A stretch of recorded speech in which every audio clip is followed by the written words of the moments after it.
Ferma e mollëve në Korç do të ndërtohet nga biznesmeni Ferdi Marra nga Kuçova. Kompania e tij Flet SHPK është përfituese e tenderit ku është favorizuar nga Dritana Golli, drejtori i Fondit Shqiptar për Zhvillimin, dhe ja si koput mollët Agolli për mikun e tij.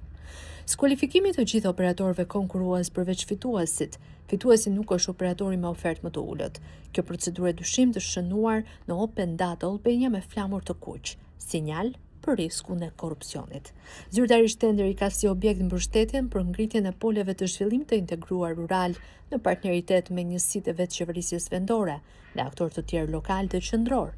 Ferma e dijes dhe agroturizmit të mollëve Korç faza 2. Konkretisht, tenderi ka të bëjë me ngritjen në një kapanoni apo magazine mollësh me panele dhe llamarina. Ky projekt është përllogaritur të kushtojë plot 786 milion lek pa të VSH. Në procedurën e mbajtur më 24 mars 2026 në zyrat e FSHZ morën pjesë 13 kompani, por paracaktimi i fituesit nuk lë hapësirë për konkurrencë. Në hapin e parë skualifikohen ofertat që prishin rendin dhe më pas shpallet fituesi duke vlerësuar me më shumë pikë. Komisioni ka hapësirë subjektive vlerësimi me të cilat i jep më shumë pikë atij që është porosia e shefit. Kështu, pavarësisht se mund të prezantosh ofertën më të mirë me çmim, ka vlerësime subjektive me pikë. Për shembull, me siguri në kantier, shëndetin, impaktin në mjedis dhe social. Një kriter tjetër që mund të lëviz balancën është aftësia organizative, kualifikimi dhe përvoja e stafit për punime shtesë. Kështu më 16 prill 2026 kompania e Ferdi Marrës është kurorzuar fituese megjithëse nuk kishte ofertë konkurruese. Nga ky dokument shihet qartë se Flet SHPK e ka ofertën afro 20 milion lek më shumë se konkurrentët. Zona ku do të zhvillohet projekti i fermës së mollëve ndodhet në afërsi të fshatit Qatrom, vetëm 5.4 kilometra larg qytetit të Korçës. Terreni ku do të ngrihet ferma e mollëve është të ngjitur me rrugën nacionale. Në këtë vend do të ngrihet një kapanon gjykatësh ku do të ketë hapësirë magazinimi dhe për prodhim lëng molle. Por fundi i projektit mund mos jetë si ky në figurë, sepse Ferdi Marra është i skeduluar për mashtrime me kontratat publike. Ai është pronar i vetëm i kompanisë së krijuar më 2001-shin, por është integruar në një rrjet ekonomiko-politik që garanton marrjen e fondeve përmes tenderave të manipuluar.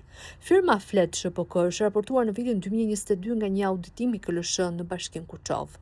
Nga verifikimet e bëra në terren, rezultoi se kjo shoqëri mashtronte me faturat e punimeve dhe përfitonte fonde pa përmbushur kontratën. Situacionimi i volumeve jo në përputhje me faktin, veprimat të cilat janë në shkelje të ligjit për kontrollin dhe disiplinimin e punimeve të ndërtimit, udhëzimin, përmbikëqyrjen dhe kolaudimin e punimeve të ndërtimit dhe të kontratës së sipërmarrjes me numër 298 datë 24 janar 2018.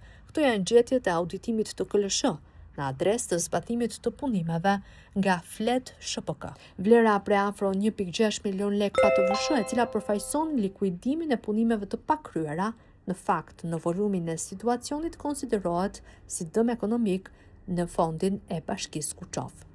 Sipas KLSH, dëmi ekonomik në buxhetin e njësisë vendore vjen si rrjedhojë e situacionimit të punimeve të pakryera.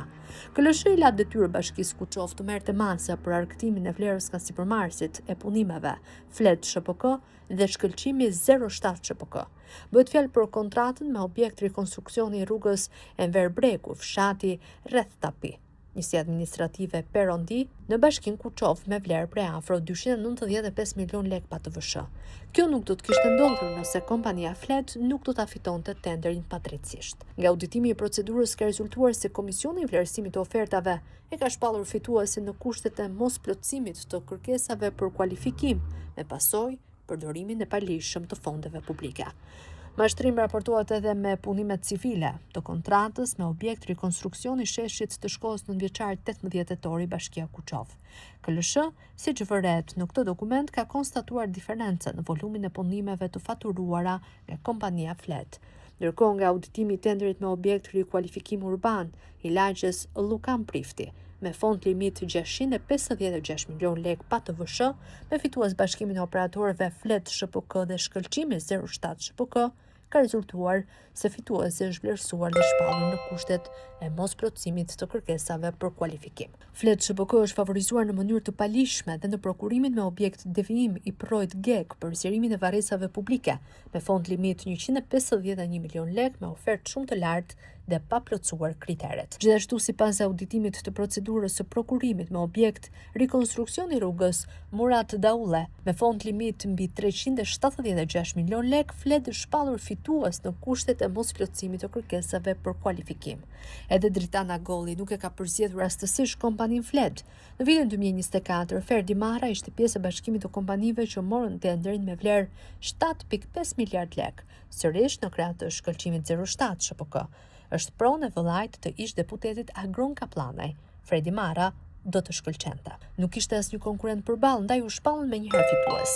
Formulari i fituesit para prag është bërë publik më datë 25 tetor 2024. Monitoruesi Open Data Albania i ka vendosur flamurin e kuq për riskun e korrupsionit. Shkëlqimi 07 SHPK është në pronësi të Shkëlqim Kaplanajt, vëllai Agron Kaplanajt, i njohur si i privilegjuar i rilindjes. Megjithse janë demokrat. Pozicionimi i ish deputetit kundër Berishës në krah të Lulzim Bashës i ka sjellë kompanisë favorizime në tenderat publik. Ndërkaq drejtori i FSHZ, Dritana Golli, është në listën e pritjes në SPAK. Ajo është paraqitur në SPAK në nëntor 2024, ku është pyetur për një tender me vlerë $500.000 të FSHZ për 1 minutë projektit 100 fshatrat. Tenderi u fitua nga dy shefa kuzhina, një nga të cilët ishte i punësuar në një restoran në pronësi të djalit të Agollit. Po ashtu, Dritana Golli është pronar një kompanie të quajtur Magnum Opus Group, me objekt studimi në nivel strategjik, menaxherial, operacional, analiza, vrojtime, sondazhe, konsulta, shërbime administrative të tjera. Kompania rezulton që ka marrë para publike përmes 9 kontraktimeve dhe kompanive që u ka dhënë tendera. Një vit pasi Agolli është emëruar në krye të FSHZ, i biriti deklaroi se gjyshi i ka dhuruar një shtëpi me sipërfaqe gati 1550 metra katror, ndërsa Agolli ka deklaruar në institucionin kundër pastrimit të parave se ka shitur një apartament 360.000 euro, ndërkaq që vlera e tij ka qenë gjys për gjys me kohën e blerjes. Me këtë lëvizje ka justifikuar blerjet e apartamenteve dhe garazheve ku ai jeton dhe i ka pronë të tij. Bëhet fjalë edhe për një shumë që do t'ia kalonte biznesit të djalit të tij, 400.000 euro. Ndërsa SPAK lëviz ngadalë në dosjet e hetimit, drejtori vazhdon firmos miliona euro tendera të dyshimit.